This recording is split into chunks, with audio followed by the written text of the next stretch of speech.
भस्मे खोरिया फाडेर आबादी बनाउने ए भूमि सन्तानहरू हो। इतिहासको कालखण्डमा राज्य स्थापना गर्ने ए आदिमवासीहरू हो। किराँती सभ्यताको सृष्टि गर्ने सृष्टिका ए आरम्भकर्ताहरू हो। जब तिम्रो घरमा कमण्डलुधारी एक हुल पाहुनाहरूको आगमन भयो, कोही पश्चिमबाट त कोही दक्षिणबाट, तब बिस्तारै तिम्रो पहिचान धर्मरायो। तिमीले सिर्जेको भूमि हत्याइयो, अधिकार खोसियो, राज्य खोसियो। त्यति मात्रै कहाँ हो र? हुँदा हुँदा उसको पहिचानले मेरो पहिचान पनि बिरानो बिरानो बनाउँदै गयो। यद्यपि म बाँचिरहे युगौँ युगसम्म पनि पहिचान विहीन भएर कहिले भिरको टाकुराहरूमा, ओडारहरूमा, अनकन्टार पहाडको खोज, दुर्गम कुना कन्दराहरूमा अनि सुनसान खोला बगर किनारहरूमा, भस्मे खोरियाहरूमा, विकट भूगोलहरूमा र विरासतका निशानी किपटहरूमा। तर आज कालान्तरमा साल सम्बत फेरियो, ऋतु फेरियो, त्यति मात्रै कहाँ हो र? युगौँ फेरियो। त्यसैले आज म मेरो धुमिल परिचय खोज्दैछु, वर्तमानको निशानी रोज्दैछु, मेरो पहिचान मागिरहेको छु यो बिरानो राज्यको ढोका ढोका चिहाएर, किनकि राज्य सत्ताले नै युगौँ अगाडि खोसेको त्यो मेरो नासो हो। मेरो पहिचानलाई पनि निस्वार्थ स्वीकार गर। हामी सबै सहअस्तित्वको पदचाप पछ्याउँ, किनकि हामी पनि त किराँती सभ्यतामै बाँचिरहेका छौँ। उही म बेनाम आदिवासी, उही म आदिम गुमनाम जिउँदो मान्छे। सेवा नमस्कार आदरणीय दर्शक महानुभावहरूमा। आज म यहाँहरूलाई किराँत पहिचान बारे ऐतिहासिक डकुमेन्ट्री प्रस्तुत गर्न लागिरहेको छु। यो यस्तो अन्त्यहीन सङ्घर्षको कथा हो जहाँ नेपालका आदिवासी जनजाति, अल्पसङ्ख्यक र सीमान्तकृत समुदायहरूको असमानता र विभेदको यथार्थ कथा समेटिएको छ।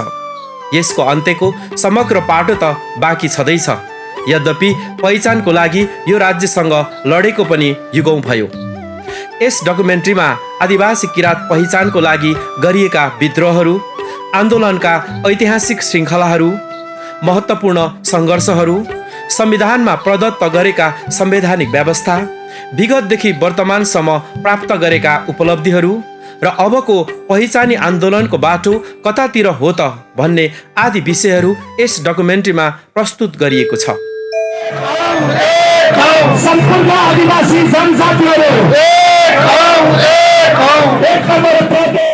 सामान्य अर्थमा पहिचान भनेको चिनारी वा परिचय भन्ने बुझिन्छ। बिरानो बन्दै गएको ऐतिहासिक परिचयलाई पुनर्जीवित गर्ने प्रक्रिया नै पहिचानवादी आन्दोलन हो।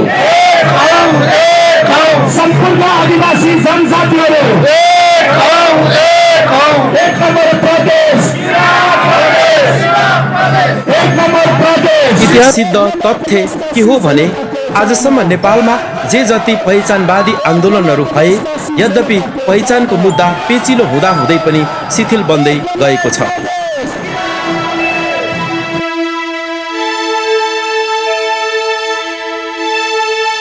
पहिचानको विषयमा परिचर्चा गर्दा सर्वप्रथम समाज विकासको ऐतिहासिक पृष्ठभूमिसम्म पुग्नुपर्ने हुन्छ।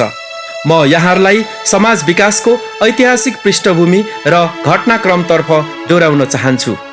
समाज विकासबारे विभिन्न दृष्टिकोणहरू छन्, जसमध्ये समाज तथा मानवशास्त्रीय दृष्टिकोण र साम्यवादी विचारधारा आदि महत्त्वपूर्ण दृष्टिकोणहरू हुन्।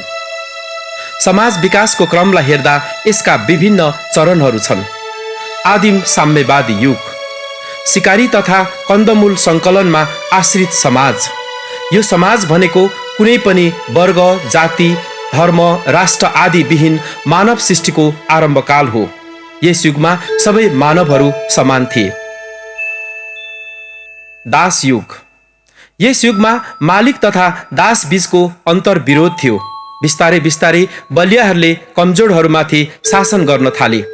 मानिस मानिस बीचको अन्तर्विरोध वा विभेदको आरम्भ हुन थाल्यो यसै युगबाट।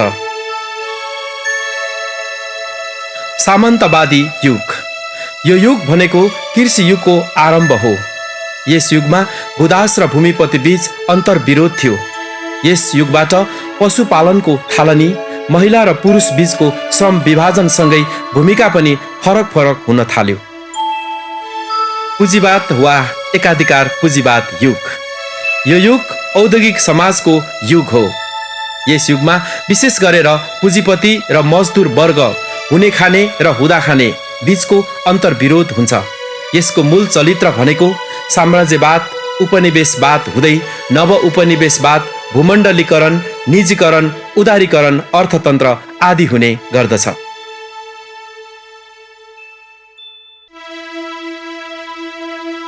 समाजवाद।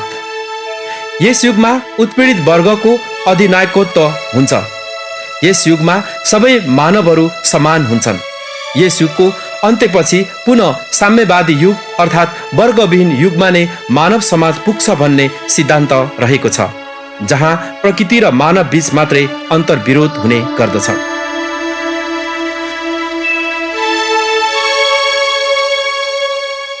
आदरणीय दर्शक महानुभावहरू, नेपाली समाजको सामाजिक आर्थिक अवस्था वर्तमानमा पुँजीवाद युगतर्फ उन्मुख रहेको छ। यसले समग्र समाजको सर्वाङ्गीण हित र समान स्वार्थ कायम त गर्न सकेन नै, भूमण्डलीकरणको अतिक्रमणसँगै कतिपय समुदायहरू लोप हुने अवस्थामा छन्। विशेष गरी आदिवासी जनजाति, अल्पसंख्यक र सीमान्तकृत समुदायहरूको लोप हुँदै गएको राजनीतिक, आर्थिक, सामाजिक, धार्मिक, सांस्कृतिक तथा परम्परागत मूल्य मान्यताहरूको संरक्षण र सम्वर्धन गर्नु नै पहिचानवादी राजनीतिको आधारभूत शर्त हो। यद्यपि उनीहरूको मौलिक पहिचान दिन 2 गुना र रात 4 गुनाको दरले तहस नहस बन्दै गइरहेको छ।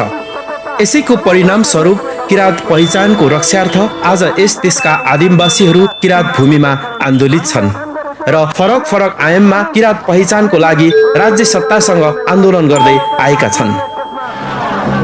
एक नम्बर प्रदेशवासी जनताको चाहना,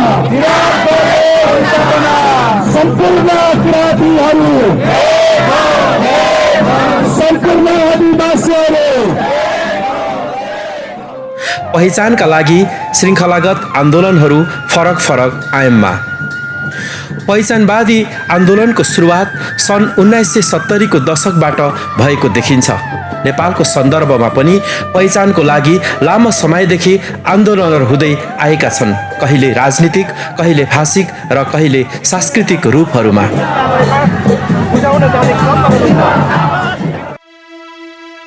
नेपालको राजनीतिक इतिहासमा किराँतकालीन समय स्वर्णिम युगको रूपमा लिइन्छ। किराँती राजा हाङ यलम्बरले स्थापना गरेको यो शासनकाल करिब 2000 वर्ष 32 पुस्तासम्म शासन गरेको इतिहासको पानाहरूमा स्वर्णिम अक्षरले कोरिएको दिउँसोको घाम जत्तिकै छर्लङ्ग छ।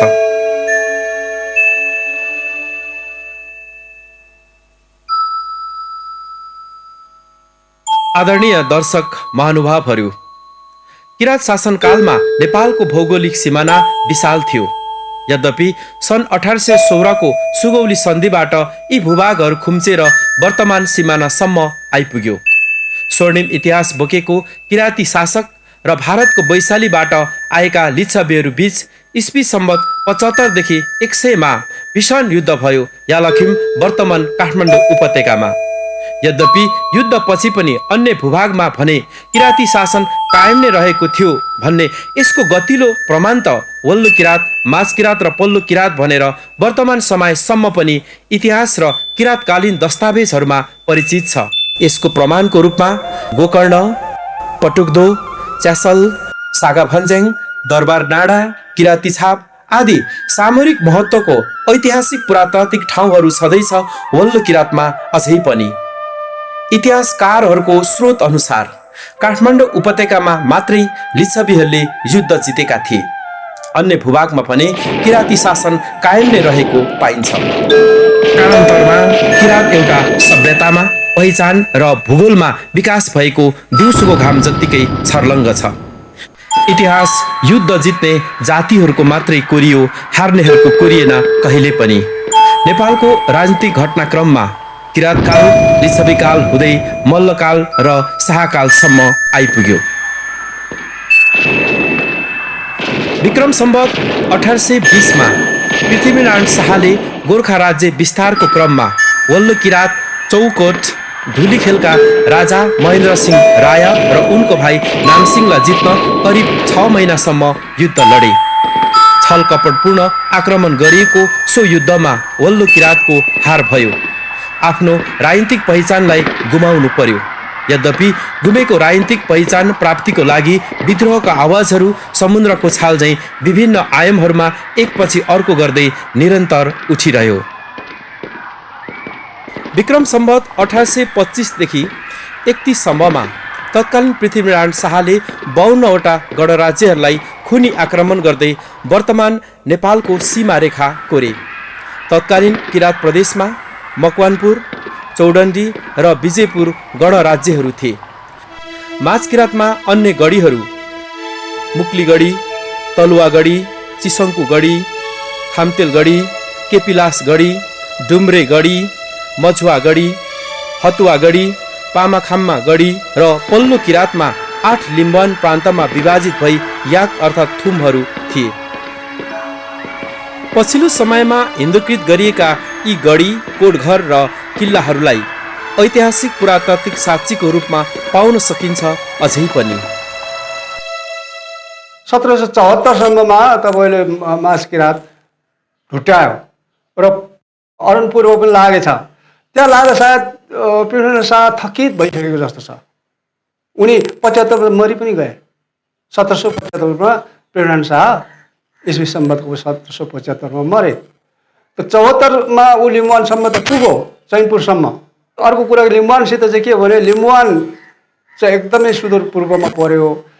लिम्बू पछाडि अरू शक्तिहरू पनि छ। टिबेट हुँदा त्यहाँ माथि पुगेर गएर त्यो लासा अथवा चीन पनि ओर्लिन सक्छ नि भन्ने पनि भयो होला। मानसिक रूपले थकित पनि भयो होला। अनि लिम्बूहरूसित तिमीहरूलाई के चाह्यो? तिमीहरूको सेन राजा त भागिसक्यो। उनीहरूले राजा मानेको त सेन थियो तपाईँको चाहिँ नि विजयपुरमा, ऊ भाग्यो। अब तिमीहरूले सेनको सट्टा मलाई राजा मानिदेऊ न। कस्तो राम्रो अफर। लिम्बू रायहरू पनि राजै थियो, पूर्वमाथि आफ्नो थुमथुमकै थिए होइन। अनि सेनलाई राजा थापेर उनीहरूको जुन आफ्नो चाहिँ लोकल अथवा स्थानीय लाइन पाइन खाइन के हो त जम्मै भोग गरिराखेकै थियो नि। पृथ्वी शाहले मजाले तिनीहरूलाई कन्भिन्स गर्यो कि सेनको सट्टा मलाई राजा मानिदेऊ न। तिम्रो जे हो खाइन पाइन दुरुस्त थमौती गरिदिन्छु भनेर बकाइदा ईश्वरमा साँची राखेर यो मैले खोसे मासे भने मेरो सन्तान नष्टै होस् भन्नेसम्मको क्रिया कसरी हाल्न सक्छ? तिमीहरूलाई जुन लालमोहर गरिदिन्छु, मेरो वंशजले पनि खोसे मासे भनेदेखि उनीहरूको वंश नष्टै होस् भन्नेसम्मको लालमोहर दिएर फकायो भनेर अनि त्यसैलाई सम्झौता भने पनि भयो। त्यसरी अनि लिम्बुवान हान्नै परेन, अनि त्यहाँ बिर्द बाँड्नु पनि परेन। विक्रम सम्वत 1830 मा प्रतिरोध युद्ध लडे माझकिराँतवासीहरूले। यो युद्धबाट माझकिराँतका सबै गढीहरू गुमाउनु पर्यो। उनीहरूले बालबच्चा, बुढाबुढी, महिला र सुत्केरी कोहीलाई छाडेनन्, सबैलाई नरसंहार गरे। तत्कालीन हरिनन्द पोखरेलको विशेष सहयोगमा यो युद्ध भएको र उनले पृथ्वीनारायण शाहलाई कम्पनी पैसा, गोर्खाली फौजलाई बन्दुक र गोली समेत सहयोग दिएका थिए। माझकिराँतवासीले आफ्नो राजनीतिक पहिचानलाई गुमाउनु पर्यो। यद्यपि गुमेको पहिचान प्राप्तिको लागि विद्रोहको आवाजहरू विभिन्न आयाममा उठि नै रह्यो। विक्रम सम्वत 1831 मा पल्लो किराँतको सभाखोला र अरुणको सङ्गमस्थल सभादोभानमा गोर्खाली सेना र पल्लो किराँतको काङसोरेको नेतृत्वमा युद्ध भयो। त्यस युद्धमा गोर्खाली सेना परास्त भयो। पुनः विक्रम सम्वत 1831 साउन 22 गते विजयपुरमा नुनपानी सन्धि गरे। तर यो सन्धिमा सबै सहमत थिएनन्। त्यसैले गुमेको पहिचान प्राप्तिको लागि विद्रोहको आवाजहरू विभिन्न आयाममा उठि नै रह्यो। तत्कालीन विजयपुर गढीका राजा बुद्धिकर्णले इस्ट इन्डिया कम्पनीको क्षेत्रमा र मिक्लुङ पहाडमा बसेर कैयौं पटक गोर्खालीसँग युद्ध लडे। विक्रम सम्वत 1848 मा गोर्खाली सेनाले सिक्किमको सहयोग लिएर सङ्घुवा सभाको सिद्धिपुरमा अन्तिम युद्ध लडे। गोर्खाली सेनाले केही लिम्बूहरूलाई हात लिइसकेका हुनाले लिम्बू बीच नै काटमार भयो। भाइ फुटे गवा लुटे भने झैँ भयो गोर्खाली सेनालाई। त्यसपछि पल्लो किराँतले पनि गोर्खाली अधीनस्थ स्वीकार गरे। यो नै अन्तिम युद्ध थियो। गुमेको राजनीतिक र पहिचान प्राप्तिको लागि विद्रोहको आवाजहरू विभिन्न आयाममा एकपछि अर्को गर्दै निरन्तर उठिरह्यो। परिणामस्वरूप विक्रम सम्वत 1864 अटल सिंह रायले माझ किराँतमा सो पहिचानको माग राख्दै गोर्खाली फौज विरुद्ध सशस्त्र हतियार उठाएर विद्रोह गरे। गुमेको विरासतको निरन्तरता कायम गर्न युद्धको क्रान्ति बिगुल फुके यसरी। यद्यपि क्रान्ति अपुरो भएकाले उनी भारतको बिहारमा निर्वासित जीवन बिताएका थिए। विक्रम सम्वत 1903 को कोत पर्वसँगै उदाएका जङ्गबहादुरले हिन्दू धर्म संस्कृतिलाई अस्त्र हतियारको रूपमा प्रयोग गर्दै विक्रम सम्वत 1910 मा मुलिकी ऐन जारी गरे। यो कानुनले गाई गोरु काट्न निषेध गर्यो। सांस्कृतिक रूपमा गाई गोरु कुलपित्रलाई चढाउँदै आएका किराँतीहरू, तामाङ, शेर्पा, भोटे, मुस्लिम लगायतका आदिवासीहरूमा सांस्कृतिक हस्तक्षेप भयो। सांस्कृतिक रूपमा गुमेको पहिचान प्राप्तिको लागि विद्रोहका आवाजहरू विभिन्न आयाममा एकपछि अर्को गर्दै निरन्तर उठि नै रह्यो। विक्रम सम्वत 1924 धनकुटामा रामलिहाङ आठपरे राई र रिदामा आठपरे राईले दशैं बहिष्कारको आन्दोलन गरे। परिणामस्वरूप राणाहरूले छाला काटेर रुखमा झुन्डाई 3 दिनसम्म यातना दिई हत्या गरे। सांस्कृतिक शहीदको रूपमा नतमस्तक छौं हामी उहाँहरूप्रति।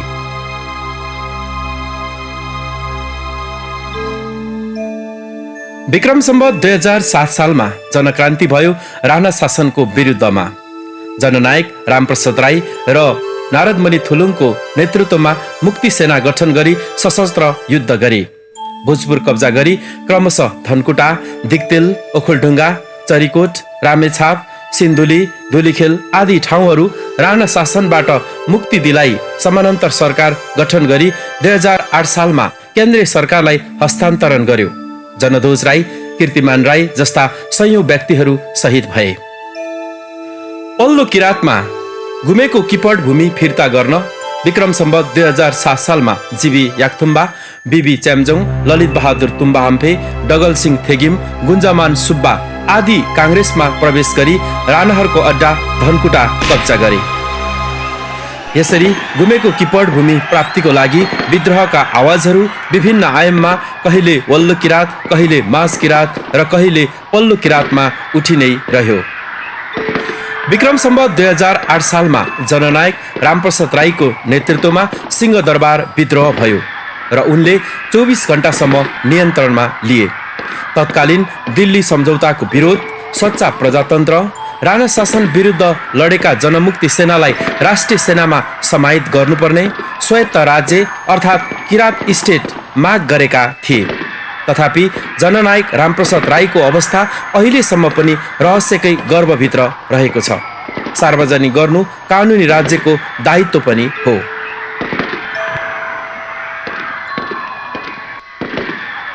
विक्रम सम्वत 2008 सालमा तिलबहादुर लोकसम लिम्बुको नेतृत्वमा अखिल नेपाल किराँत लीग स्थापना गरी किराँत लीग प्रान्तको लागि तत्कालीन श्री 5 त्रिभुवन सरकारमा माग गरेका थिए, जसमा वल्लो किराँत, माझ किराँत र पल्लो किराँत रहेको थियो। विक्रम सम्वत 2021 सालमा किपट उन्मूलन गर्ने मुख्य ध्येयले भूमि सुधार ऐन लागू गरे। पल्लो किराँतमा किपट र माझ किराँतमा वीरता प्रथाको विरुद्ध ठाउँ ठाउँमा विद्रोह र विरोध भयो। ओह्रालो लागेको मृगलाई बाछाले पनि खेद्छ भने झैं एकपछि अर्को अधिकारहरू खोसिँदै लगियो। यद्यपि विद्रोहको आवाज भूमि सुधार ऐन विरुद्ध विभिन्न आयाममा माझ किराँत र पल्लो किराँतमा उठि नै रह्यो। हतुवामा बग्यो रगत दुख्यो चैनपुरमा,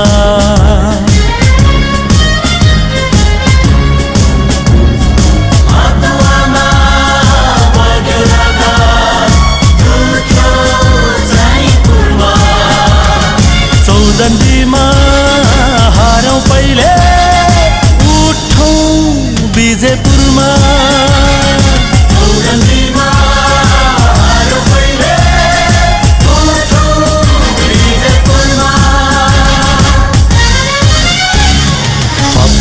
र चोमलुङमा अझै उठो सीमा। विक्रम सम्वत 2036 सालमा सम्पन्न जनमत सङ्ग्रहपछि मात्रै जातीय पहिचानको आन्दोलन संस्थागत रूपमा विकास भएको देखिन्छ। नेवारी समुदायले भिन्तुना अभियान, जनजाति नेताहरूले मङ्गोल सङ्घ साझा मोर्चा गठन गरे। त्यति मात्रै कहाँ हो र, सेता मगुराली अर्थात् शेर्पा, तामाङ, मगर, गुरुङ, राई र लिम्बूको नामले आन्दोलन भएको देखिन्छ। यसरी गुमेको राजनीतिक, भाषिक र सांस्कृतिक पहिचान प्राप्तिको लागि विद्रोहको आवाजहरू समुद्रको छाल झैँ विभिन्न आयामहरूमा एकपछि अर्को गर्दै निरन्तर उठि नै रहे। विक्रम सम्वत 2046 सालको जनआन्दोलनबाट प्रजातन्त्रको पुनर्स्थापना भयो। त्यस जनआन्दोलनले नेपाललाई बहुजातीय, बहुभाषिक, बहुसांस्कृतिक देशको रूपमा अङ्गीकार गर्यो। सङ्घ संस्थाहरू खोल्ने अधिकार प्राप्त भयो। परिणाम त किराँत जन्ने संस्थाहरू यायुखा, याक्थुम चुम्लुङ, याखा छुम्मा, सुनर सेवा जस्ता सामाजिक सांस्कृतिक संस्थाहरू जन्मिए।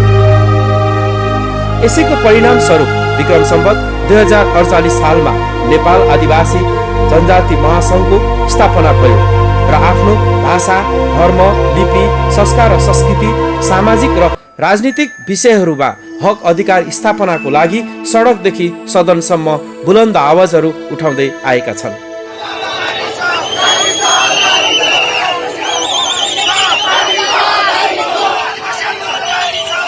आदरणीय दर्शक महानुभावहरू, विक्रम सम्वत 2058 सालमा संवैधानिक व्यवस्था अनुसार आदिवासी जनजाति उत्थान राष्ट्रिय प्रतिष्ठान ऐन बन्यो र नेपालमा 59 जातिहरू आदिवासी जनजाति हुन् भनी सूचीकृत गर्यो प्रथम पटक राज्यले।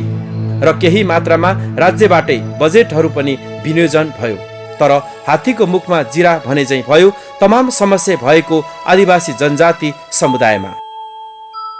विक्रम सम्वत 2054 सालमा रामप्रसाद राईको अपुरो क्रान्तिलाई पूरा गर्न गोपाल खम्बुको नेतृत्वमा खम्बन राष्ट्रिय मोर्चा गठन गरी माझ किराँतमा हतियार नै उठाएर सशस्त्र विद्रोह भयो। न्यायपूर्ण मागको आवाज उठाउँदै क्रान्तिलाई निरन्तरता दिए। यसरी विक्रम सम्वत 2058 सालमा पुनः खम्बन राष्ट्रिय मुक्ति मोर्चाका गोपाल खम्बु र लिम्बन मुक्ति मोर्चाका भक्तराज कङदोङमाको नेतृत्वमा साझा पहिचानको मुद्दा बनाउँदै मोर्चा एकता गरी किराँत राष्ट्रिय मुक्ति मोर्चा घोषणा गर्दै तत्कालीन माओवादी पार्टीमा समाहित भयो र किराँत स्वायत्त राज्यको मागसहित मुद्दा उठायो। पुनः विक्रम सम्वत 2059 सालमा गोपाल किराँतीकै नेतृत्वमा किराँत वर्कर्स पार्टी गठन गरी क्रान्तिलाई निरन्तरता दिए। यसरी गुमेको राजनीतिक तथा सांस्कृतिक पहिचान प्राप्तिको लागि विद्रोहको आवाजहरू विभिन्न आयाममा कहिले वल्ल किराँत, कहिले माझ किराँत, कहिले पल्लो किराँतमा निरन्तर उठि नै रह्यो। आदिवासी किराँती हो अझै उठो सीमा, गण गण मिली बन्छ अब नयाँ नेपाल। बृहत किराँत एकताको गणतन्त्र नेपाल, नेपाल, नेपाल, नेपाल, नेपाल। आदिवासी किराँती हो अझै उठो सीमा, गण गण मिली बन्छ अब नयाँ नेपाल। बृहत किराँत एकताको गणतन्त्र नेपाल, नेपाल, नेपाल, नेपाल,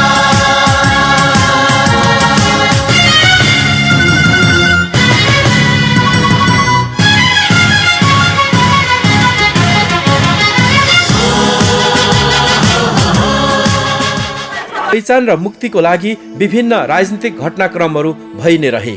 कहिले राणा शासन, कहिले पञ्चायत र कहिले राजाको विरुद्धमा। विक्रम सम्वत 2051-52 सालको सशस्त्र जनयुद्ध र 62-63 सालको जनआन्दोलनको मूल मर्म पनि पहिचान नै थियो। आदरणीय दर्शक महानुभावहरू, विगतको संविधानहरूको सापेक्षतामा अन्तरिम संविधान 2063 जनपक्षीय, अग्रगामी र उन्नत बन्यो। धर्मनिरपेक्ष, समावेशी, सङ्घीयता, मातृभाषामा आधारभूत शिक्षा, दलित, महिला, आदिवासी जनजाति, मधेसी, किसान जस्ता कुराहरू यस संविधानमा व्यवस्था भए पनि यो अन्तरिम व्यवस्था मात्रै थियो। नेपालको संविधान 2072 सँगै मुलुक सङ्घीयतामा प्रवेश गर्यो। प्रदेशहरूको नामाकरण र सीमाको बारेमा बहस भयो। पहिचानको सन्दर्भमा राज्यको पुनर्संरचना, प्रदेशहरूको नामाकरण महत्त्वपूर्ण विषय हो। प्रदेशहरूको नामाकरण गर्दा जहाँ जुन जातिको ऐतिहासिक पृष्ठभूमि, सभ्यता सबल र सर्वप्राचीन हुन्छ, त्यहाँ त्यही आधारमा नामाकरण गर्नु वस्तुवादी हुन्छ। यसलाई अर्को भाषामा पहिचानमा आधारित नाम पनि भनिन्छ, किनकि तमाम जाति उत्पीडित वर्गको भावना र राष्ट्रियता पनि यही हुन्छ। तसर्थ सङ्घीयताको उठान नै सम्पूर्ण जातिहरूको वर्ग सङ्घर्ष, उन्मुक्तिको सवालसँग जोडिएको हुन्छ। यसकारण किरात लगायत पहिचानी नामहरू प्रदेशको नामाकरणको मुद्दा उठ्यो।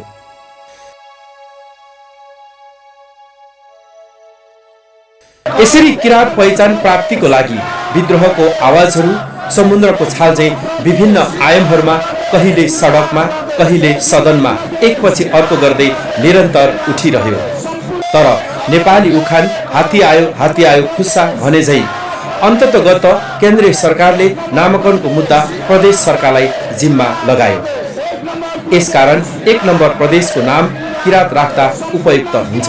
नम्बर प्रदेशलाई किरात प्रदेश बनाउनु पर्छ भन्ने किरात राई आयोखाको लगभग 1.5 दशक अगाडिबाटको एउटा आन्दोलन निरन्तर रूपमा अगाडि बढिरहेको छ।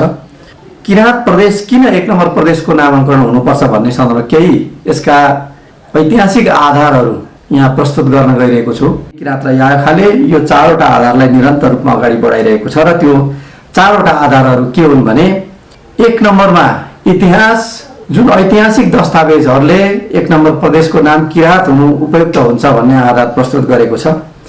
र 2 नम्बरमा सभ्यता, किरात एउटा सबैभन्दा नेपालको प्राचीन ऐतिहासिक एउटा सभ्यता हो, मानव सभ्यता हो भन्ने हिसाबले हामीले अर्को एउटा बलियो आधार प्रस्तुत गरिरहेका छौँ। त्यस्तै 3 नम्बरमा किरात एउटा ऐतिहासिक भूगोल हो, जुन अहिलेको 1 नम्बर प्रदेशको भूगोल, त्यो भूमि किरातहरूको त्यहाँको मानव उत्पत्ति कालदेखि अहिले वर्तमान अवस्थासम्म पनि निरन्तर रूपमा किरातको पहिचानबाट स्थापित भूगोल भएको हुनाले त्यहाँको प्रशासनिक केन्द्रको रूपमा होस् वा त्यहाँको चाहिँ अहिले मानव सभ्यतासँगै अगाडि बढिरहेको त्यहाँको समग्र भूगोल होस्, 1 नम्बर प्रदेशको एउटा पहिचान चाहिँ भौगोलिक पहिचान किरात हो भन्ने हिसाबले पनि हामीले यसलाई प्रस्तुत गरिरहेका छौँ। त्यस्तै संस्कृति, अर्को 4 नम्बरको एउटा महत्त्वपूर्ण बलियो आधार भनेको संस्कृति भनेको छौँ। किरात नेपालको एउटा प्राचीन संस्कृति हो। प्राचीन संस्कृति भएकै कारणले नेपालको एउटा राष्ट्रिय संस्कृतिको रूपमा किरातहरूको संस्कृतिलाई लिइन्छ। यसो भएको हिसाबले पनि यो 4वटा किरातको पहिचानलाई इतिहास, सभ्यता, भूगोल र संस्कृतिको आधारमा हामीले 1 नम्बरको प्रदेशको नाम किरात हुनुपर्छ भन्ने हामीले दाबी गरिरहेको छौँ। र त्यो ऐतिहासिक तथ्यगत प्रमाणिगत आधारहरूलाई अथवा चाहिँ त्यसका प्रमाणहरूलाई हामीले पेश गरेर बहस गरिरहेका छौँ। र यो हिसाबले किरात राई आयोखाले अहिलेसम्म के गर्यो भन्ने सन्दर्भमा सबैभन्दा पहिला त किरातको विषयमा, किरात पहिचानको विषयमा र 1 नम्बर प्रदेशको नाम किरात हुन उपयुक्त हुन्छ है भन्ने हिसाबको जागरण र चेतनाको अभियान चाहिँ किरात राई आयोखाले सबैभन्दा व्यापक रूपमा र विश्वव्यापी रूपमा अगाडि बढायो। पछि राजनीतिक दलहरूमा हामी फड्को मार्यौँ। सबै राजनीतिक दलका नेताहरूलाई भेट्दै हामीले हाम्रो विषयमा सचेत गराउँदै अथवा उनीहरूलाई चाहिँ जानकारी गराउँदै गयौँ। त्यसपछि सरकारसँग हामी गयौँ। नेपालको केन्द्रीय सरकार, प्रदेश सरकार सबैसँग, सङ्घीय सरकारको प्रधानमन्त्रीदेखि लिएर सबै त्यहाँका महत्त्वपूर्ण मन्त्रीहरूलाई हामीले भेटेर हाम्रो कुराहरू राखिरहेका छौँ। विभिन्न धरना, कोण सभा, मोटरसाइकल र्यालीहरू यस्ता त हामीले दर्जनौँपल्ट गरिसकेका छौँ। आदरणीय दर्शक महानुभावहरू, किरात राई आयोखाले पहिचानको मुद्दा स्थापना काल 2047 सालदेखि नै उठाउँदै आएको छ। पहिचानमा आधारित किरात नामाकरणको विषय किरायको 6औं महाधिवेशन दमक झापा 2063बाट पास गर्यो र क्रमशः 7औं महाधिवेशन 2066 धरान, 8औं महाधिवेशन 2069 भोजपुर, 9औं महाधिवेशन 2072 काठमाडौँ बोर्डे। त्यसै गरी 10औं महाधिवेशन 2075 धरानमा सम्पन्न गरी एकमतले पास गर्दै आइरहेको छ।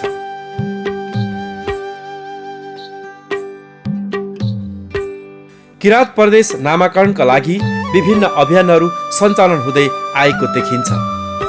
1 नम्बर प्रदेशलाई किराँत प्रदेश नामाकरण स्वरूप जनमतका लागि 25 लाख हस्ताक्षर बुझाउने अभियान सम्पन्न भयो। 1 नम्बर प्रदेश सभाका सम्पूर्ण माननीयहरूलाई एकै ठाउँमा राखेर किराँत नामाकरणको लागि सृजनात्मक कार्यक्रम सम्पन्न भयो। गर्ने अधिकार छ। त्यो अधिकार भएको हुनाले अहिलेका ज्ञापन पत्रहरू, अहिलेका मागहरू सबै प्रदेश सभाका मान्य सदस्यहरूको हातमा पनि पुग्छ। उहाँहरूले पनि गएर अध्ययन गर्नुहुन्छ, छलफल गर्नुहुन्छ, एउटा धारणा बनाउनुहुन्छ।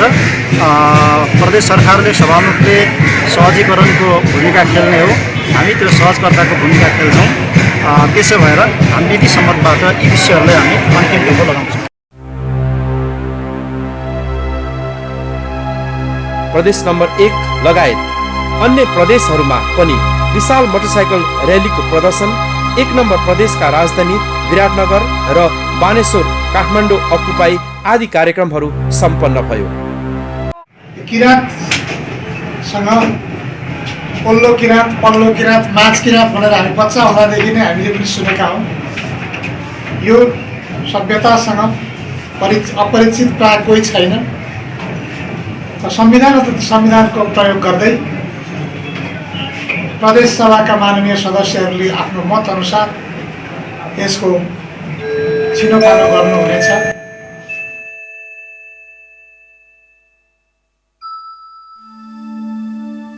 विभिन्न प्राज्ञिक व्यक्तित्वहरू, विभिन्न राजनीतिक पार्टीका निर्णायक र प्रभावशाली नेताहरू, सङ्घीय सांसदहरू, प्रदेश सभाका सदस्यहरू र जातीय सङ्घ संस्थाहरूसँग बौद्धिक बहसहरू र छलफलहरू निरन्तर हुँदै आएको छ।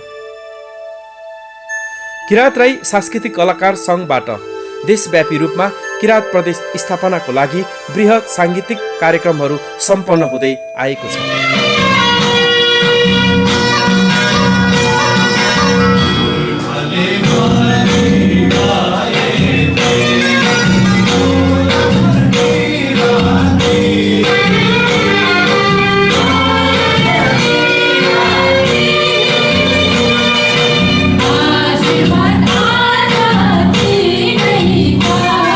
यसरी किराँत राई यायोखाले किराँत पहिचान प्राप्तिको लागि सङ्घर्षको आवाजहरू 1.5 दशकदेखि निरन्तर उठाउँदै आइरहेको छ र अनन्तकालसम्म उठिरहनेछ।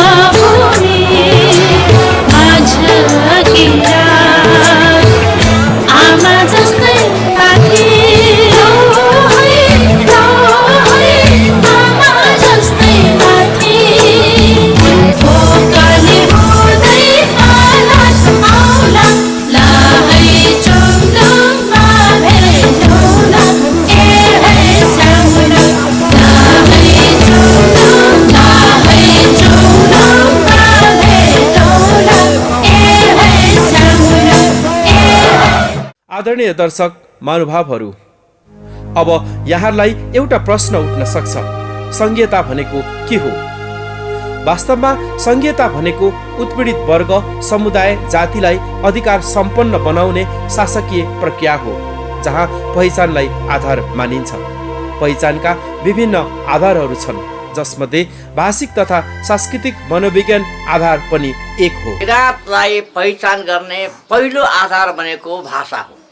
नेपालमा आधिकारिक तथ्याङ्क अहिलेसम्मको 123वटा भाषाहरू, पश्चिमबाट थपिएका 6वटा पत्ता लाग्यो भने 129 भाषा भए। ती मध्येका 72वटा भाषाहरू, आधाभन्दा बढी भाषाहरू प्रदेश नम्बर 1 मा बोलिन्छन्। त्यसमध्येमा पनि अधिकांश भाषाहरू किराँती समुदायका भाषाहरू छन्।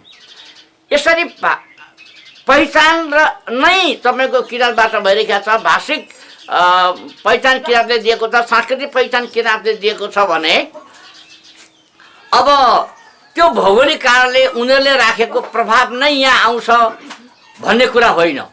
त्यो आयो भने ठुलो दुर्घटना हुन्छ, किनभने त्यहाँको भन्दा यहाँको पहिचान पुरानो छ र जनआन्दोलनको एउटा मुख्य मुद्दा त पहिचान नै हो नि त। यो संविधान सभाको बाट पारित संविधानले पनि पहिचानलाई नै दिन खोजेको छ नि त। यसकारण अब भूगोलको नाममा अथवा कुनै पुराणको नाममा, धर्म संस्कृतिको नाममा राखेर यो समस्या समाधान हुँदैन, बरु विकराल हुन सक्छ। त्यसो हुन नदिन पहिचानलाई सम्बोधन गरिनु पर्दछ। हामी त किराँती समुदायमा बसेर हुर्किएर त्यही संस्कार बोकेर हिँडेको मान्छे र नेपालको जहाँ छ गुरुङ समुदायका बाहुन क्षेत्रीहरू गुरुङ बोल्छन्, लिम्बू समुदायका बाहुन क्षेत्रीहरू लिम्बू पनि बोल्छन्, बान्तवा छ चामलिङका अरूहरू पनि बोल्छन्। यो मिश्रित समुदायमा, यो मिश्रित समुदाय भएकोले नै धार्मिक सांस्कृतिक सहिष्णुता भएको हो है। त्यो नबुझिदिएको हुनाले वा कुनै आग्रहको कारणले किराँतलाई जातिसँग जोड्नु पुग्यो। जाति त कसरी हुन्छ त? लिम्बू जाति होला होइन, राई जाति होला होइन, जस्ता जनजाति भनियो, याखा जाति होला, सुनवार जाति होला, तर किराँत त महाजाति हो। यी सबैलाई समेट्ने बृहत समुदाय हो, ग्रेटर हो। यसकारण त्यस अर्थमा जातीय समुदाय भनेर नस्लसँग जोड्नु गलत कुरा हो, त्यो एउटा भ्रम हो। अब गाली गरेको भाषा होइन, त्यो अल्पज्ञान हो। किराँत एउटा सभ्यता हो।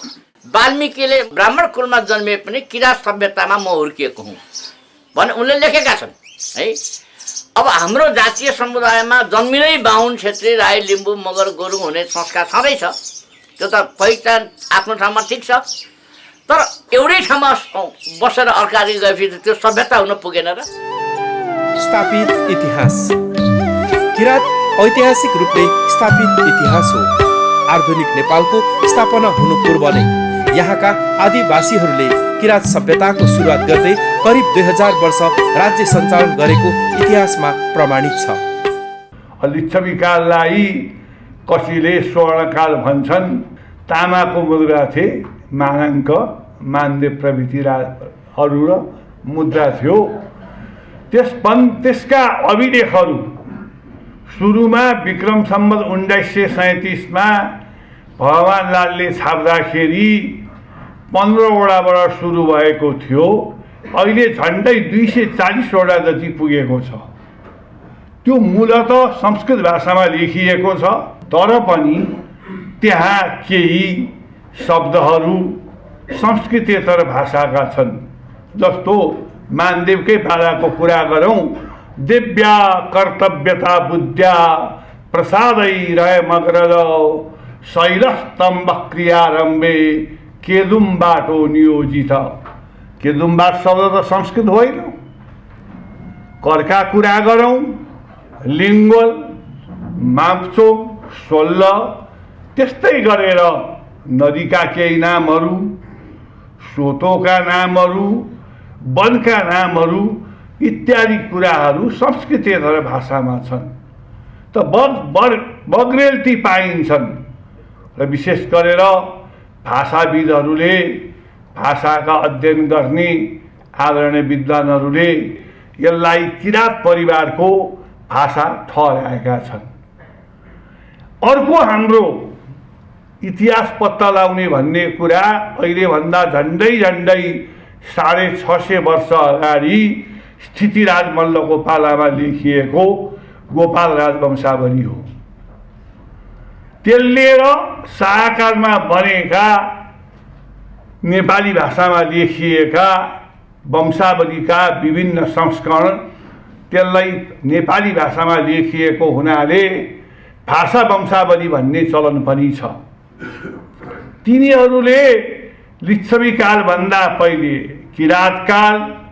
किराँतकाल भन्दा माथि महिषपाल काल भन्दा माथि गोपाल काल भनेर भन्छन्। भाषा वंशावलीका विभिन्न संस्करणहरूमा किराँत कालको काल दिएको छ। त्यसको गणना गर्दा अहिलेभन्दा 5000 वर्ष अगाडि नेपालमा किराँतकाल थियो भन्ने कुरा प्रामाणिक रूपमा स्पष्ट हुन्छ। सभ्यता किराँत एउटा सभ्यता हो। सभ्यताभित्र हजारौं वर्ष व्यतीत हुने भएकोले यसमा त्यस जातिको भौतिक विकासको इतिहास जीवित रहेको हुन्छ। भौतिक सम्पन्नताको सूचक मानव जातिको सभ्यता हो। यसको अभिव्यक्ति मानिसको रहनसहन, वेशभूषा र व्यवहारबाट हुन्छ। किराँत सभ्यता पनि आदिम पुर्खाहरू हेछाकुपा अर्थात् रैछाकुले र दिदी बहिनी तयामा खियामाबाट आरम्भ भएको मानिन्छ। किराँत सभ्यताले घर निर्माण र खेतीपाती हुँदै आधुनिक राज्यको प्रादुर्भावसम्मको विरासत बोकेको पाइन्छ। यी ऐतिहासिक सम्पदाहरू किराँत सभ्यताका प्रतीक हुन्। सभ्यताको गर्भबाटै भाषा, लिपि, धर्म, संस्कार र संस्कृतिको विकास भएको हुन्छ। तसर्थ किराँत एउटा सभ्यतामा विकास भएकाले 1 नम्बर प्रदेशको नाम किराँत राख्दा न्यायपूर्ण र वस्तुगत देखिन्छ। अल्लोलाई काटी धागोलाई बाटी लै बुनेछन् कपडा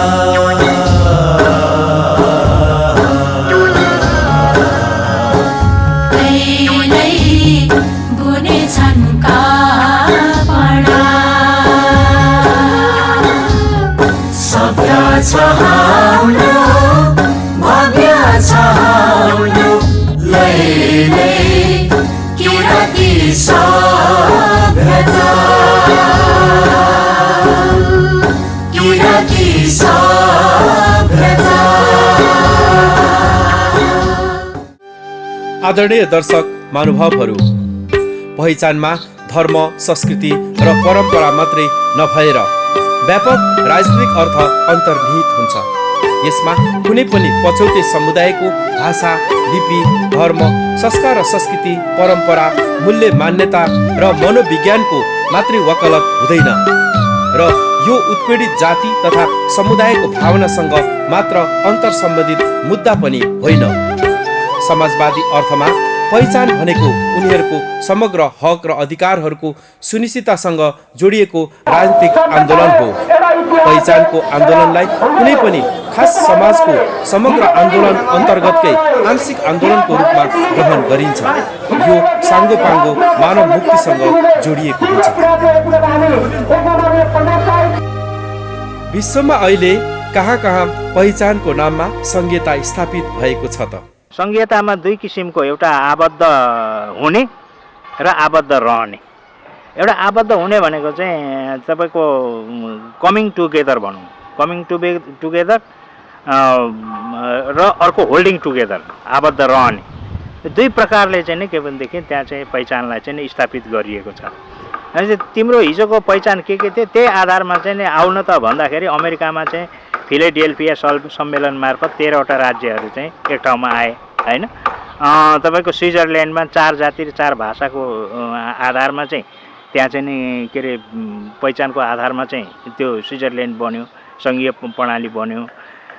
त्यस्तै गरिकन अरू ठाउँमा जस्तो सोभियत सङ्घमै पनि पहिले भौगोलिक आधारबाट चाहिँ तपाईँको त्यहाँको सङ्घीयता बन्ने के अरे कुरा भएको थियो। त्यसपछि चाहिँ भौगोलिक आधारबाट चाहिँ समस्या हुने भएको हुनाले त्यहाँ जातीय आधारलाई नै पहिचान दियो र त्यही पहिचानको आधारमा चाहिँ त्यहाँ सङ्घहरू निर्माण भए।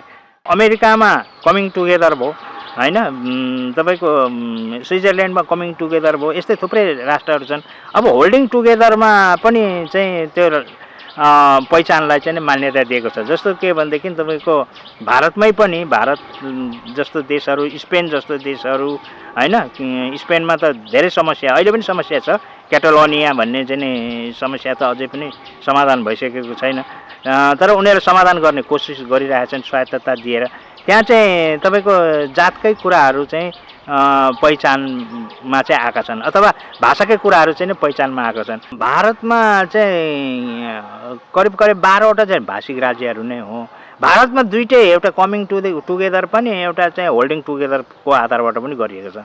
अब जस्तो भारतमा तपाईँको बङ्गाली भाषी, अब पश्चिम बङ्गाल भनौँ न हैन, त्यो बङ्गाली भाषिक आधारबाट बनेको हो। अब पन्जाब भनेको भाषिक पनि हो, जातीय पनि हो हैन, तमिलनाडु भाषिक पनि हो, तमिल जातीय पनि हो हैन। हामी चाहिँ होल्डिङ टुगेदरमा जाने हो। निकट विगत भनेको चाहिँ कहिलेलाई हो, 1831 1825 हैन, पृथ्वीनारायण शाहको केही अगाडि 52वटा गणराज्यहरू थिए नेपालमा।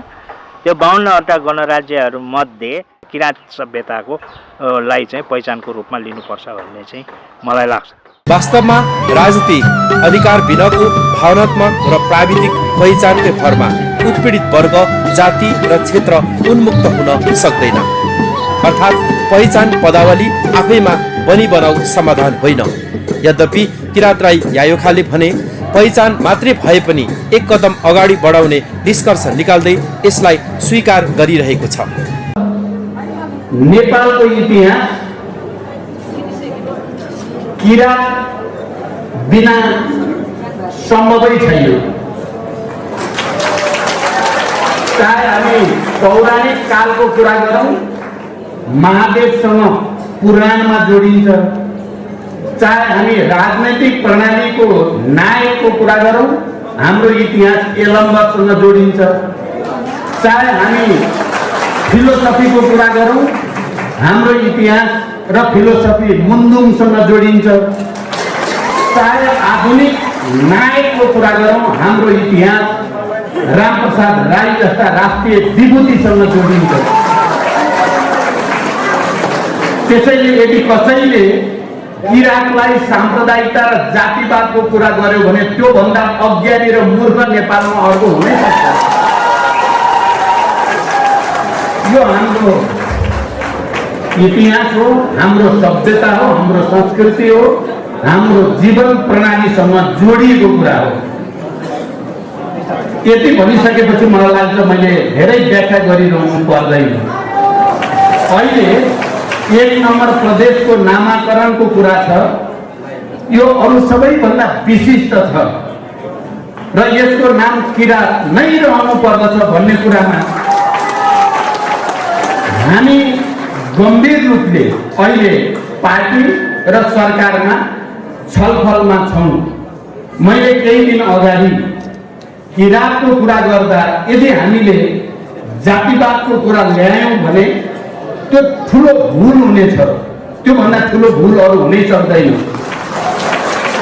किनभने नेपालमा लामो समयदेखि सामन्ती तन्त्रबाट, निरङ्कुश तन्त्रबाट उत्पीडनमा परेका जाति, भाषा, संस्कृति, क्षेत्र, वर्ग, समुदाय सबैको अधिकारको निम्ति लडाईँ हामीले लड्यौँ। हजारौंको बलिदान भयो। त्यसमा सबै समुदायको, सबै सभ्यताका मान्छेहरूको नेपालमा बस्ने, म त भर्खरै वीरगञ्जबाट 2 नम्बर प्रदेशबाट आउँदैछु। चाहे त्यो मधेस, पहाड, हिमाल सबैतिरका सबै समुदायको सङ्घर्षबाट नेपाल अहिले सङ्घीय लोकतान्त्रिक गणतन्त्र बनेको छ। त्यसमध्ये किराँत सभ्यतालाई मैले कुन पनि तर्क गर्ने गरेको छु भने किराँत भन्ने कुरालाई त नेपालमा 2200-2400 राजाहरूको अन्त्य गरेर एउटा केन्द्रीकृत राज्य बनाउने अभियानका पृथ्वीनारायण शाहले पनि किराँतलाई चाहिँ माइनस गर्न सकेनन्। ओल्लो किराँत, पल्लो किराँत र माझ किराँत भन्नै परेको थियो, भन्न बाध्य हुनु परेको थियो पृथ्वीनारायण शाहलाई पनि। भने हामी कम्युनिस्टहरूले त इतिहास र सभ्यतालाई आधार बनाएर भविष्यको गोरेटो कोर्मी भएको हुनाले यो सभ्यतालाई हामी कुनै पनि हालतमा बिर्सिन सकिँदैन। यो खालि किराँतीको मात्रै सभ्यताको कुरा होइन, यो सँगै नेपालको पनि सभ्यतासँग जोडिएको कुरा भएको हुनाले पनि यसको विशिष्ट अर्थ र महत्त्व छ। मलाई विश्वास छ तपाईहरुको चाहना अनुसार, तपाईहरुको भावना अनुसार यसको नाम किराँत नै रहनेछ। प्रथमकाल केही कसैले यसभित्र कुनै किसिमको अपव्याख्या या कुनै किसिमको यसलाई अपमान गर्ने कुरा गर्यो भने म चाहिँ तपाईहरुको साथमा अन्तिम समयसम्म लडी नै राख्ने, म चाहिँ छोड्ने छैन। यति विश्वास म तपाईहरुलाई दिलाउन सक्छु। मैले पहिलो कुरा भने त्यही अनुसार किराँत नै नाम रहन्छ 1 नम्बर प्रदेशको। प्रथम काल त्यस्तो भयो भने म चाहिँ किराँतकै निम्ति लडी नै राख्छु। किनकि यो ठुलो कुरा छ, यो सामान्य कुरा छैन, यो जातिवाद र साम्प्रदायिकताको कुरै होइन। आदरणीय दर्शक महानुभावहरू, आदिवासी समुदायसँग सामरिक सांस्कृतिक महत्त्व राख्ने मौलिक सम्पदा भाषा, लिपि, संस्कृति आदि राज्यले कहिले पनि राष्ट्रिय पहिचानको रूपमा आत्मसात गर्न सकेन। हामीले प्रयोग गर्दै आएको देवनागरिक लिपि भारतको देवनगरबाट 9औं शताब्दीमा विकास भएर आएको लिपि हो। संस्कृत भाषा पनि भारतवर्षबाटै सुरु भएको देखिन्छ। त्यसैगरी रोमन लिपि र अङ्ग्रेजी भाषा पनि रोम सभ्यताबाट विकास भई नेपालमा प्रचलित छ। त्यसैगरी विक्रम सम्वत भारतवर्षकै विक्रमादित्यको नाममा चलाएको सम्वत हो भने ईस्वी सम्वत जिसस क्राइस्टको नाममा चलेको सम्वत हो, जुन सम्वतहरू नेपालमा प्रचलित छ। संस्कृतिको रूपमा मनाउँदै आएको जन्मदिन, प्रणय दिवस, रङहरूको पर्व होली जस्ता दर्जनौं चाडपर्वहरू अन्य सभ्यताबाट आयातित भएको हो भन्नमा सायद दुई मत नहोला र गर्व लाग्छ हामीलाई यी उत्सवहरू मनाउनमा। तर यही नेपाली माटोको सुगन्ध बोकेको संस्कृति र यही सभ्यताको गर्वमा हुर्केको मौलिक पहिचान भाषा, लिपि, उधौली उभौली, यलम्बर सम्वत आदि किन राज्यले राष्ट्रिय पहिचान बनाउन सकेन त भन्ने प्रश्न उठ्नु स्वाभाविकै हो। यसको मूल कारण भनेको देशको पराधीन मानसिकता र आदिवासीप्रति राज्यले हेर्ने उदासीनता नै प्रमुख कारण हो। यी मुद्दाहरूलाई राज्यले सम्बोधन गर्नु अपरिहार्य छ।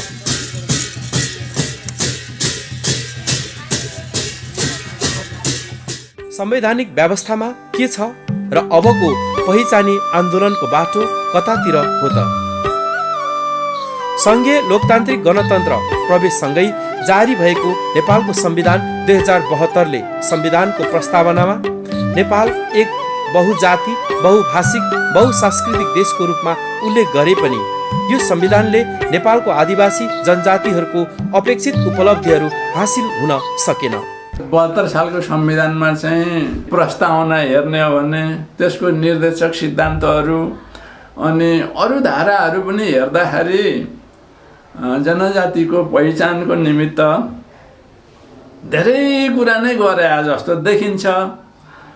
तर वास्तवमा त्यहाँ चाहिँ के हो, दिन चाहिँ उनीहरूले कन्जुसाइ गरी कसरी हुन्छ छलछाम गरेर त्यस्ता धाराहरू पनि निर्माण गरेका छ, उपधाराहरू पनि त्यसरी निर्माण गरेका छ।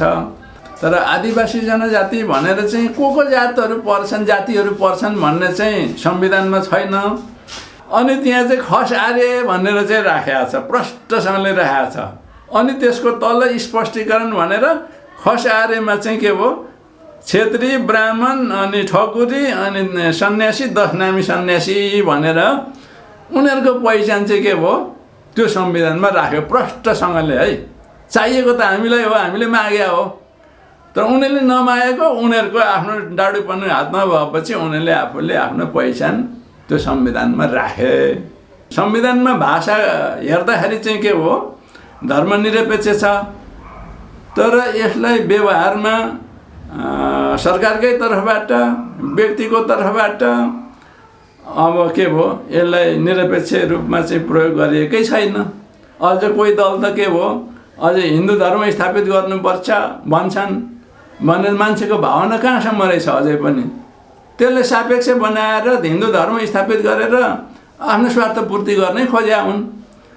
त्यसो हुनाले यहाँनिर चाहिँ के छ भनेदेखि हामीले शब्द मात्रै निरपेक्ष देखेर यो निरपेक्ष रहेछ, शब्दले त प्रष्ट छ नि त निरपेक्ष नै हो, तर व्यवहारमा यो निरपेक्ष छैन।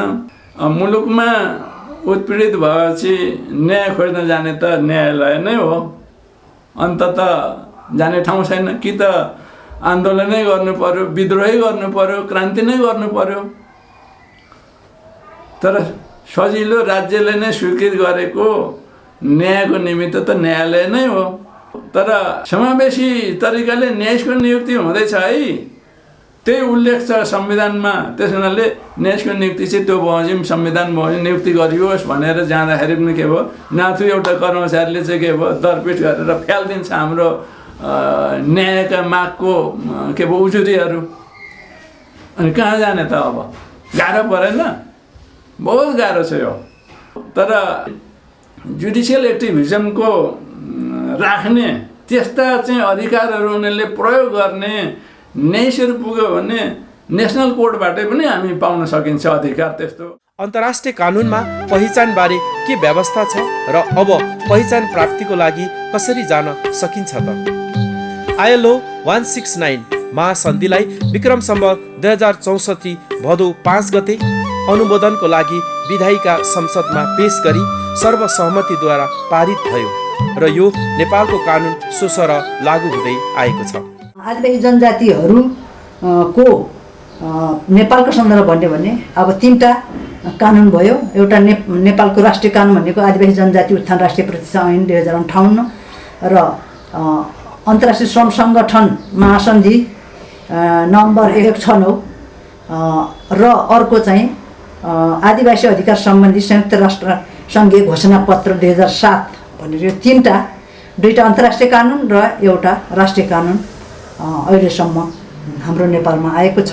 यो ILO 169ले चाहिँ सबैभन्दा पहिला चाहिँ पहिचानलाई मान्यता दिएको छ। त्यस्तै गरेर अर्को चाहिँ स्वव्यवस्थापन, स्वपहिचान र स्वव्यवस्थापन, प्राकृतिक स्रोत साधन अथवा जल, जमिन, जङ्गल, जडीबुटी, जलचर, खानी लगायत खनिज पदार्थ लगायत सम्पूर्ण कुराहरूमा चाहिँ त्यो देशको रैथानेहरूको अधिकार हुन्छ अथवा चाहिँ त्यो देशको आदिवासी जनजातिहरूको हुन्छ भनेर यहाँ ग्यारेन्टी गरेको छ। त्यसै गरी संयुक्त राष्ट्रसङ्घको घोषणापत्रमा पहिचानबारे के व्यवस्था छ र अब सो प्राप्तिको लागि कसरी जान सकिन्छ त? संयुक्त राष्ट्रसङ्घ घोषणापत्रको धारा 3मा चाहिँ के छ भने आदिवासी जनजातिलाई आत्मनिर्णयको अधिकार छ, यहाँ प्रष्ट लेखेको छ। त्यसै अधिकारले गर्दा उनीहरू आफ्नो राजनीतिक हैसियतबारे स्वतन्त्र रूपमा निर्णय गर्नुका साथै आफ्नो आर्थिक, सामाजिक तथा सांस्कृतिक विकासको खोजी गर्दछन्। र अब त्यस्तै गरेर धारा 4मा यहाँ त्यसमा पनि आत्मनिर्णयको कुरा लेखिएको छ। धारा 4 अनुसार आदिवासी जनजातिहरूलाई आत्मनिर्णयको अधिकार उपभोग गर्दा आफ्ना आन्तरिक तथा स्थानीय मामिलासँग सम्बन्धित कुराहरू एवं आफ्ना स्वायत्त कार्यहरूमा लगानी गर्ने उपाय र माध्यमहरूबारे स्वायत्त शासन वा स्वशासनको अधिकार छ भनेर यहाँ उल्लेख गरेको छ। र यसमा अब हाम्रो भाषाको कुरा पनि गरेको छ यसले। धारा 13 को उपधारा 1 मा आदिवासी जनजातिहरूलाई उनीहरूको आफ्नो इतिहास, भाषा, मौखिक परम्परा, दर्शन, लेखन प्रणाली तथा साहित्यलाई पुनः जीवन्त तुल्याउने, प्रयोग गर्ने, विकास गर्ने तथा भावी पुस्तालाई हस्तान्तरण गर्ने र समुदाय, स्थान र व्यक्तिहरूको आफ्नै नाम राख्ने र धारण गर्ने अधिकार छ। यो अन्तर्राष्ट्रिय कानुनहरू चाहिँ कुनै पनि राज्यले यसलाई मान्छु भनेर अनुमोदन गर्छ भने त्यो कानुन चाहिँ राष्ट्रिय कानुन स्वसर लागू हुन्छ र कार्यान्वयन नभएको अवस्थामा, कार्यान्वयनमा उल्लङ्घन भएको अवस्था अथवा आदिवासी अधिकारको उल्लङ्घन भएको अवस्थामा हामी एउटा चाहिँ राष्ट्रिय अदालत नै गर्ने हो। राष्ट्रिय अदालतले दिएको कुराहरू हामीलाई चित्त बुझेन अथवा उसले चाहिँ हाम्रो विरुद्धमा दियो भने चाहिँ हामी यसरी अन्तर्राष्ट्रिय श्रम सङ्गठनभित्र जानु सकिन्छ। यसरी किराँत पहिचान प्राप्तिको लागि उठेको विद्रोह र सङ्घर्ष प्रसिद्ध वैज्ञानिक चार्ल्स डार्विनको प्राकृतिक विकासवाद सिद्धान्तमा पनि आधारित छ। अस्तित्वको लागि सङ्घर्ष मानिसले मात्र होइन, हरेक जीव जन्तु वनस्पतिहरूले समेत गर्दछन्। जस्तो कि मरुभूमिको वनस्पतिले अस्तित्वको सङ्घर्ष सुक्खापन विरुद्ध गर्दछ, त्यसरी नै किराँत पहिचानको अस्तित्व प्राप्तिको लागि राज्य सत्तासँग निरन्तर सङ्घर्ष गर्न आवश्यक छ। हामीले अहिलेसम्म त यही अभियानहरू आन्दोलनको रूपमा अगाडि बढायौँ। अब के गर्ने? अबको भावी योजना किराँत राई आयोगले विभिन्न हिसाबले तय गरेको छ। रणनीतिक हिसाबले हामीले किराँत प्रदेशलाई 1 नम्बर प्रदेशलाई किराँत प्रदेश नामाकरण गराउनु पर्छ भन्ने कुरा, सबै खालका उपायहरू, विकल्पहरू प्रस्तुत गरेर जाने हामीले तयारी गरिरहेका छौँ। त्यो भनेको पहिलो भनेको कन्भिन्सको लेभल, हामी सकेसम्म नेताहरूलाई कन्भिन्स गरेरै जाने हो। त्यहाँको सांसदहरू, राजनीतिक दलका नेताहरू, त्यो केन्द्रदेखि प्रदेशसम्मको सबै राजनीतिक तहमा हामीले कन्भिन्स गरेरै जाने हो। र दोस्रो कुरा भनेको हामीले यो कन्भिन्सको लेभललाई पनि निरन्तर अगाडि बढाइराख्ने र त्यो सँगसँगै हाम्रो आफ्नो जनतालाई पनि तयारी अवस्थामा राख्ने, जनतालाई तयारी अवस्थामा राख्ने, यो बौद्धिक बहसलाई अगाडि बढाइराख्ने, निरन्तर रूपमा बौद्धिक व्यक्तित्वहरूको बिचमा निरन्तर बहस जारी राख्ने। त्यो सँगसँगै विभिन्न सामाजिक सङ्घ संस्थाहरूसँग भनेको हामी किराँती मात्रै नभएर गैर किराँती, आदिवासी जनजातिहरू, खस, आर्य, मधेसी, मुस्लिम, दलित सबै समुदायहरूसँग सहकार्य गरेर यो विषयमा एकरूपता कायम गर्नको निम्ति सबैको एउटै साझा अभिमतको रूपमा किराँत प्रदेशको नाममा साझा अभिमत तय गर्नको निम्ति हामीले उहाँहरूसँग पनि वार्ता, संवाद, छलफल चलाइरहेका छौँ। र अब उहाँहरूसँग अझै निर्णायक ढङ्गले हामीले चाहिँ संवाद अगाडि बढाउनेछौँ। उहाँहरूको पनि सहमति र उहाँहरूको पनि साझा अभिमत सहित हामी फेरि अगाडि बढ्नेछौँ। र त्यति पनि भएन भने तेस्रो र अन्तिम विकल्प जुन त्यो नपरोस् भन्ने हाम्रो चाहना छ, त्यो हाम्रो बाध्यात्मक परिस्थिति हुनेछ। अन्तिम विकल्प चाहिँ नि कुनै हिसाबले पनि हाम्रो कुरा स्वीकार्य भएन भने हामी निर्णायक लडाइँको हामीले चाहिँ घोषणा गर्नेछौँ, निर्णायक आन्दोलनको घोषणा गर्नेछौँ। त्यति बेला हजारौँ होइन लाखौँ जनता सडकमा आउनेछन् र कुनै पनि खालका हामीले चाहिँ आन्दोलनको विकल्पहरू प्रयोग गरेर ठप्प कुनै पनि हिसाबले 1 नम्बर प्रदेशको भूमि चाहिँ कहीँ पनि चटपटाउन नसक्ने गरी हामीले ठप्प पार्ने गरी आन्दोलनको आदि बेरी सिर्जना गर्न हाम्रो समुदाय, हाम्रो समर्थकहरूलाई हामीले चाहिँ एउटा चाहिँ एलर्टमा अथवा चाहिँ तयारी अवस्थामा हामीले राख्न खोजिरहेछौँ। हाम्रो बाध्यता हो हामी यो लडाइँलाई त्यो चाहिँ अनन्तकालसम्म हामी लान तयार हुन्छौँ, किनभने यो हाम्रो पहिचानको लडाइँ हो। पहिचानको लडाइँ भन्ने चिज एउटा समय, खास कालखण्डमा मात्रै त्यो सीमित हुँदैन, त्यो अनन्तकालसम्म जान सक्छ। जबसम्म हाम्रो जित हुँदैन वा हामीले भनेको कुरा, हाम्रो माग पुरा हुँदैन, त्यो चाहे 100 वर्ष किन नलागोस्, हाम्रो आन्दोलन, हाम्रो लडाइँ जारी र निरन्तर हुने कुरा म यहाँहरूको बिचमा राख्न चाहन्छु। आदरणीय दर्शक महानुभावहरू, वास्तवमा नेपालको संघीयता मार्क्सवादी ऐतिहासिक मूल्य र प्रक्रियामा उठाइएको मुद्दा थियो। यो समाज विकासको ऐतिहासिक प्रक्रियाको मालेमावादी अवधारणा हो जसले समाजवाद हुँदै साम्यवादसम्म पुर्याउँछ। तर त्यतिकै भने चाहिँ यो प्राप्त हुन सक्दैन। यसको लागि निरन्तर सङ्घर्ष, आन्दोलन आवश्यक पर्छ। यद्यपि नेपालमा फरक राजनीतिक व्याख्या र स्वार्थको कारणले आफ्नै सैद्धान्तिक धरातललाई जोगाउन सकेन। चुचे ढुङ्गा उही ढुङ्गा भने चाहिँ संघीयता केन्द्रीकृत एकात्मक राज्यको क्षेत्रीय वा प्रादेशिक इकाइको रूप मात्रै हुन पुग्यो। पहिलो कारण भने। दोस्रो कारण नेपालको राज्य सत्तामा सम्भ्रान्त एक वर्गीय, एक जातीय चरित्र जिम्मेवार देखिन्छ।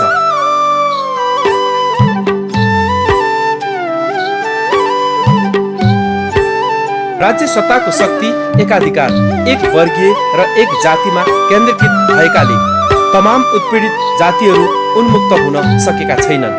किराँत पहिचान पनि यही मेसोमा ओझेल पर्दै गइरहेको छ। त्यसैले उत्पीडित वर्ग तथा जाति मैत्री राज्य सत्ता निर्माण आजको पहिलो शर्त हो। यस अर्थमा पनि किराँत पहिचानी सङ्घर्ष विज्ञान सम्बद्ध छ, किनकि प्रसिद्ध वैज्ञानिक न्युटनको चाल सम्बन्धीको तेस्रो नियमले पनि भनेकै छ, every action has equal and opposite reaction. हरेक क्रियामा बराबरी तर विपरीत प्रतिक्रिया हुन्छ। कुनै एउटा भकुण्डलाई भित्तामा जति बल लगाएर बजार्छौँ त्यति नै बराबर बल वा गति आफूतिर फर्किन्छ। यसै कारण पहिचानी मुद्दालाई पनि जति धेरै दमन गर्यो उति नै विद्रोहको विस्फोटन हुन्छ। यस्तै चरित्रको कारणले विश्व लगायत नेपालको तानाशाहरले आफ्नो अस्तित्वलाई केवल सङ्ग्रहालयमा र इतिहासको पानाहरूमा मात्रै थन्काउनु पर्ने अवस्थामा आइपुग्यो।